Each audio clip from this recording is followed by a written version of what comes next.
Welcome to my channel. आज का जो वीडियो है ये बहुत ही एक इम्पॉर्टेंट टॉपिक के ऊपर है। और जब मैं अपनी कंसल्टेंसी करने जाती हूँ वास्तु की, तो ये सेकंड या थर्ड लोगों का क्वेश्चन होता है कि मैम बच्चों का स्टडी का थोड़ा सा आप प्लीज थोड़ा सा ध्यान से देख के बताइए कि बच्चे के कहाँ बैठे, या जिनके नए घर बन रहे होते हैं उनका तो बहुत ही इंपॉर्टेंट क्वेश्चन होता है कि हम बच्चों का स्टडी रूम या स्टडी टेबल हम लोग कहाँ बनाए, कहाँ रखें। और वास्तु के अंदर इस चीज का बहुत ही मेजर रोल प्ले होता है, क्योंकि एनर्जीज जो ऊर्जा है, अगर जहां पे भी स्टडी टेबल और स्टडी रूम है वहां की अगर पॉजिटिव है तो वो 100% सपोर्ट कर रही होती है हमें फोकस होके, कंसंट्रेट होके हमें पढ़ने में। क्योंकि सबसे बड़ा जो ड्रॉबैक है आज के टाइम में वो है कंसंट्रेशन और फोकस होके लंबे समय तक अपनी चीजों को कर पाना, अपनी पढ़ाई को कर पाना। क्योंकि डिस्ट्रैक्शंस की बहुत सारी चीजें अब हमारे साथ में जुड़ चुकी है, और सबसे बड़ा डिस्ट्रैक्शन फोन है। पढ़ते पढ़ते भी बच्चे आजकल 50 बार या 10 बार एक बार अपने फोन को खोल के देखते हैं। तो मैं तो यही बोलूंगी कि सबसे पहले तो जहां पे भी स्टडी टेबल और स्टडी रूम है तो आपका जो फोन है वो थोड़ा उससे दूर हो, सबसे पहली चीज। फिर उसके बाद में सेकंड हम डायरेक्शंस के ऊपर बात करेंगे कि कौन सी ऐसी डायरेक्शन है जो सपोर्ट करती है हमारी एजुकेशन के लिए। और उसके बाद में कुछ हम इंपॉर्टेंट डायरेक्शंस डिस्कस करेंगे। उन डायरेक्शन के ऊपर कोई भी तरह का वास्तु दोष आपके बच्चे के पढ़ाई पर बहुत इंपैक्ट डालता है। तो ये सारी चीजें हम इस वीडियो के अंदर डिस्कस करेंगे। इवन रूम का कलर कैसा होना चाहिए, बच्चे का स्टडी जो उसका फेस है वो किस तरफ होना चाहिए, विंडोज और आपका क्या बोलते हैं एनर्जी का जो फ्लो है वो किस तरीके से उस बच्चे के रूम में होना चाहिए, ताकि ज्यादा से ज्यादा वहां की एनर्जी पॉजिटिव रहे और कंसंट्रेशन अच्छा बना रहे। तो सबसे पहले हम डायरेक्शन की जो सबसे इंपॉर्टेंट डायरेक्शन है वो है north east direction. North east direction में आपके एक देवता होते हैं शिखी। जो 45 देवताओं की जो ताकत है उनमें से एक देवता है शिखी। शिखी वर्ड है, ये शिखी दिखाता है आपके ये वाला हिस्सा, मतलब आपके हेड का हिस्सा। तो वास्तु पुरुष मंडल का वो हेड पार्ट है नॉर्थ ईस्ट, और वहां पे शिखी देवता विराजमान है। अगर वो आपके घर के इम्बैलेंस होते हैं, डिस्टर्ब होते हैं, या कोई भी वास्तु दोष होता है तो आप फोकस नहीं हो पाते हैं अपनी लाइफ में। बहुत से लोगों का ये क्वेश्चन रहता है वास्तु में कि हम चीजें तो बहुत प्लान कर लेते हैं लेकिन उसको इम्प्लीमेंट नहीं कर पाते। तो जो भी लोग इम्प्लीमेंट अपनी चीजों को नहीं कर पाते, फोकस्ड लॉन्ग टर्म तक नहीं रह पाते, तो उनका शिखी जो है घर का या ऑफिस का या जहां का भी वो डिस्टर्ब है। और यहाँ पे हम स्पेशली बच्चों के बारे में बात कर रहे हैं, तो बच्चों के लिए ये शिखी जो है ये बहुत ही इंपॉर्टेंट एक एनर्जी फील्ड है। और ये जुपिटर को भी दिखाती है आपके, जो कि विजडम और नॉलेज के कारक ग्रह हैं। यहाँ की एनर्जी फील्ड का जो कलर है वो रेड है। तो फायर भी हम यहाँ से देखते हैं, अगर फायर डिस्टर्ब होगी तो हम लोग फोकस्ड होने में हमको बड़ी ही दिक्कत आएगी।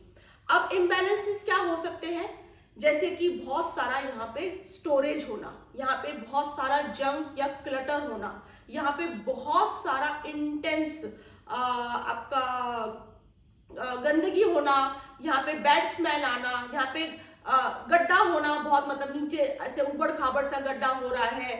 ये शिखी पार्ट आपके फ्लोर प्लान के अंदर कटा हुआ होना, मतलब यहाँ पे कुछ बना हुआ ही नहीं है, ये पार्ट आपका कट है।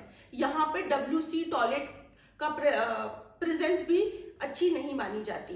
तो ये बहुत सारी चीजें हैं जो शिखी को इम्बैलेंस करती है। और शिखी एक एंटीना है जो आपको ऐसे यूनिवर्स के साथ में जोड़ के रखता है कि कैसे आपके माइंड में नए थॉट आ रहे हैं और आप उसको बहुत अच्छी तरीके से इम्प्लीमेंट कर पा रहे हैं।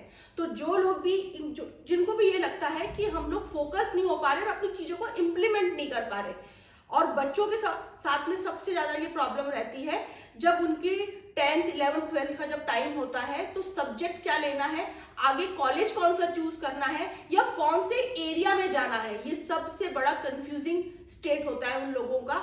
अगर शिखी आपका बैलेंस है तो ये सारी चीजें आप आराम से कर पाएंगे।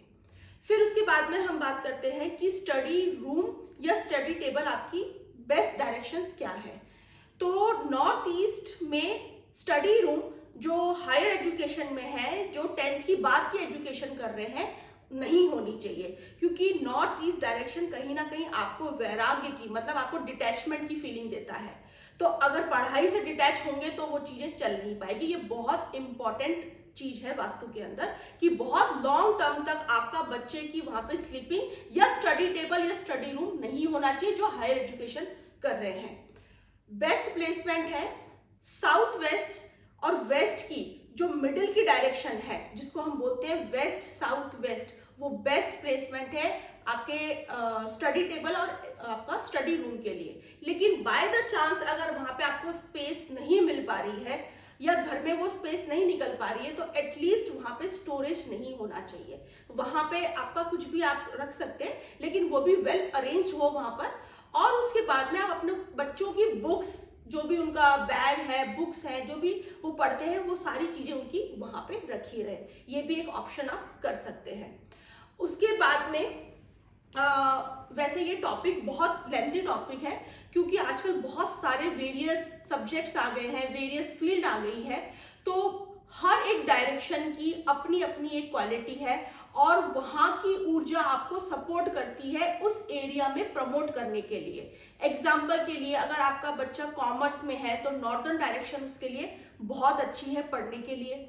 अगर आपका बच्चा कॉम्पिटिटिव एग्जाम देना चाहता है, कहीं ना कहीं गवर्नमेंट से उसका कुछ से रिलेटेड कोई काम करना चाहता है, तो ईस्टर्न डायरेक्शन बहुत अच्छी है। आपका बच्चा म्यूजिक, आपका बच्चा क्रिएटिविटी, डांस, इन सब चीजों में उसका इंटरेस्ट है, तो फिर सदर्न जो डायरेक्शन है वो बेस्ट डायरेक्शन है। अगर आपका बच्चा कहीं फॉरेन में जाके पढ़ना चाहता है और कुछ अपना ही खुद का स्टार्टअप करना चाहता है, कुछ अपना खुद की ऑर्गेनाइजेशन पे काम करना चाहता है, तो वेस्ट की डायरेक्शन बेस्ट डायरेक्शन है। अब हम आते हैं कि रूम का एनवायरनमेंट एज पर वास्तु के हिसाब से कैसा होना चाहिए, क्योंकि ये बहुत ही इंपॉर्टेंट है। जिस भी रूम में आपका बच्चा पढ़ रहा है, स्टडी टेबल है, वहां पर बहुत बड़े बड़े मिरर्स नहीं होने चाहिए, ये डिस्ट्रैक्ट करता है आपके माइंड को। दूसरी चीज, स्टोरेज वहां पर नहीं होनी चाहिए कि बड़ा बड़ा वहां पे स्टोरेज बना हुआ है, स्टडी रूम के या स्टडी टेबल के बिल्कुल सामने स्टोरेज रखी हुई है, ये भी माइंड को बहुत ज्यादा, वो क्लटर सारा माइंड के ऊपर इम्पैक्ट करता है।